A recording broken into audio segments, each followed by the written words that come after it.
é câncer e por que essa doença surge? O câncer é uma proliferação anormal de células, né, do organismo, e ele surge por diversos fatores, não é uma única causa, né? São vários fatores internos do próprio organismo associados a fatores externos, que as pessoas se expõem. Sei, doutor Paulo, por que esse câncer surge assim do nada? Ele é do nada ou não? Não é que seja do nada, como a Cristiane falou, assim, algumas coisas, tem pessoas que têm predisposição, outras têm alguns fatores genéticos que propiciam a isso, não é? E isso que seria a predisposição. Depois, as atividades que ela exerce, o meio ambiente de um modo geral, a vida como a pessoa leva, seus hábitos alimentares, os hábitos de... Sei, o dia a dia, por exemplo, né? o dia a dia. Pessoa que tem hábito de fumar, normalmente o fumo é uma condição que pode levar a determinadas causas de doutor Paulo, qualquer câncer, pessoa pode ter um câncer, desenvolver um câncer? É assim, tem um dizer popular que diz que câncer não tem quem quer, tem quem pode. Isso assim, é verdade às vezes, porque eu já tive, nos meus 30 e muitos anos de atividade nessa área, eu já tive pacientes com 3 tipos de câncer. Existe um mais perigoso? Não é que exista mais perigoso. O câncer é uma doença que você tem de ter a intenção e a maneira de você curá-lo é o diagnóstico precoce. Sei. E quantos tipos? Um dos motivos. O outro é você fazer prevenção. Existem quantos tipos, mais ou menos, doutora Cristiane, a senhora sabe disso? Existem vários tipos, é assim? Existem inúmeros tipos, né? Todos os órgãos do corpo são susceptíveis a desenvolver o câncer. Existem os mais comuns, né? Por exemplo, na mulher, o câncer de mama, o câncer de colo de útero, o câncer de pulmão e de próstata no homem. Na mulher, o pulmão também vem aumentando muito, principalmente se deve ao uso do tabaco, né? Cigarro. Então, existem os mais comuns, mas qualquer órgão pode se desenvolver uma célula maligna e dali o câncer se desenvolve. Doutor Paulo, e o mais raro existe? Existem alguns tipos de tumores que realmente são raros. Alguns tumores do sistema nervoso central, assim, com determinadas características, né? Assim, de um modo geral, todos os órgãos são susceptíveis de desenvolver um câncer. E aqui no nosso meio, por exemplo, o que mais acomete, que normalmente ninguém fala, é o câncer de pele. Exatamente porque a gente vive na linha do Equador e onde a incidência dos raios solares são muito intensas. Então, quem tem uma pele branca, além de ter a pele branca e se expõe muito aos raios solares, são muito susceptíveis a ter um tipo de câncer. Agora, câncer raro, às vezes, assim, é difícil. No exemplo, assim, doutor Cristiane, quais são, por exemplo? O câncer de tireoide é um câncer mais raro, né? Os tumores de sistema nervoso central, do cérebro, os primários do cérebro, são mais raros, né? De fígado, primário do fígado também é mais raro. Um dos tipos de câncer muito raro é realmente, por exemplo, timo. É um órgão que tem, dificilmente, é muito raro um câncer de timo. Olha, falando nisso, o diagnóstico é um dos momentos mais difíceis para quem enfrenta o câncer. Quem já passou por essa situação sabe do que eu estou falando. Por isso, o acompanhamento psicológico e outros cuidados são essenciais no combate à doença. A jornalista Gorete Santos recentemente enfrentou um câncer no ovário. Ela fez o tratamento e conseguiu vencer a doença. Mas, na época, receber o diagnóstico não foi fácil. Passa um turbilhão de coisas pela tua cabeça, é como se passasse todo o filme da tua vida na tua frente e você imagina, e agora? E agora, como é que vai ser? O que vai acontecer comigo?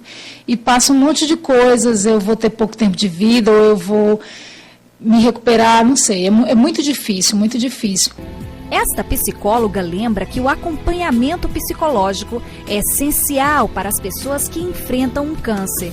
Segundo Natália Vidal, a depressão atinge 25% dos pacientes da doença. O diagnóstico é um dos momentos mais difíceis. O estágio emocional pode influenciar no tratamento. A psicologia vem para tentar resgatar esse paciente, para tentar potencializar o que ele tem de positivo no momento, para dar incentivo à busca do tratamento, né? E para ele visualizar que ele pode, além da doença, continuar seguindo a vida dele normalmente. A alimentação também é fundamental para as pessoas que enfrentam o câncer. Segundo esta nutricionista, alimentos como carnes magras, peixes, frango, frutas e verduras são indispensáveis no tratamento contra a doença. A alimentação ela é essencial, porque é um tratamento muito agressivo e que existe todo o diferencial com relação à alimentação. Qualquer um está sujeito à doença, qualquer um de nós. E aí eu acho que o que vale mesmo é você se fortalecer, manter o equilíbrio e levar a vida adiante.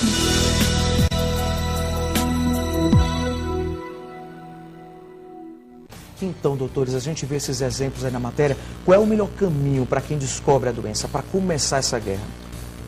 O primeiro passo é procurar um médico especialista, né? E um serviço que também trate só daquilo. Sei. Quimioterapia, todo mundo tem que fazer ou não? Porque em alguns casos, algumas pessoas precisam e outras não.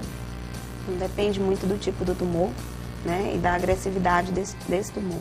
Então, a grande maioria faz quimioterapia, mas alguns tipos são iniciais, indolentes, e o paciente pode fazer apenas a cirurgia, ou às vezes apenas a cirurgia e radioterapia. Nem sempre a quimio ela é obrigatória a ser feita, mas a grande maioria dos pacientes chegam a fazer a quimioterapia sim. Porque sei, pode falar. A quimio é uma proteção maior, né? Quando aquele tumor tem mais riscos de retornar, a quimio faz com que esses riscos diminuam. E quando o cabelo cai, é uma boa notícia, é um bom sinal ou não?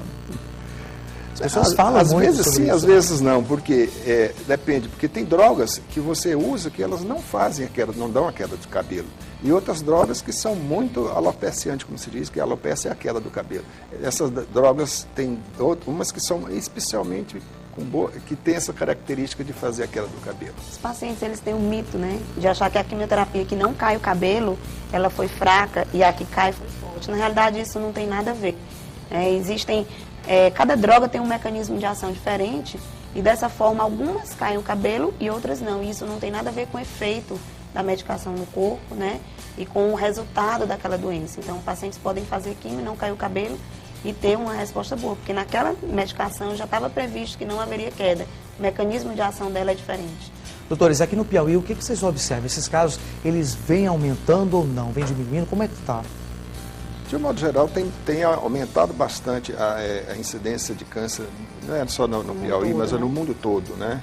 E, primeiro, pela maneira que se vive atualmente, a exposição às radiações ionizantes e outras substâncias, e uma maneira de viver de sedentarismo, alimentos com conservantes, exposição a raios solares, estresse, as substâncias que são chamadas pesticidas, que se usam, os agrotóxicos se usam na lavoura, medicamentos que diretamente se usam no gado, na ave que nós vamos nos alimentar.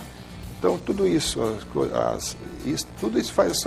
são fatores de risco que a população passou a ter mais e, por consequência, vão aumentando. Outro fator interessante é que também a longevidade. O câncer é uma doença degenerativa, então quanto mais você vive, mais você tem chance de tê-la. E hoje em dia, vocês sabem muito bem disso, porque a população está cada vez vivendo mais. E quanto mais ela vai viver, mais ela vai ter chance de ter câncer. Então, relativamente, pode ser considerada uma coisa normal, né? O que a gente vem observando também que, apesar do aumento do número de casos associado a todos esses fatores de risco, as pessoas se cuidam mais também. Hoje em dia, elas procuram mais o médico, então a gente tem conseguido diagnósticos precoces em números muito maiores do que antigamente, ou seja, conseguindo dessa forma uma maior chance de cura para todos os pacientes. Ok, então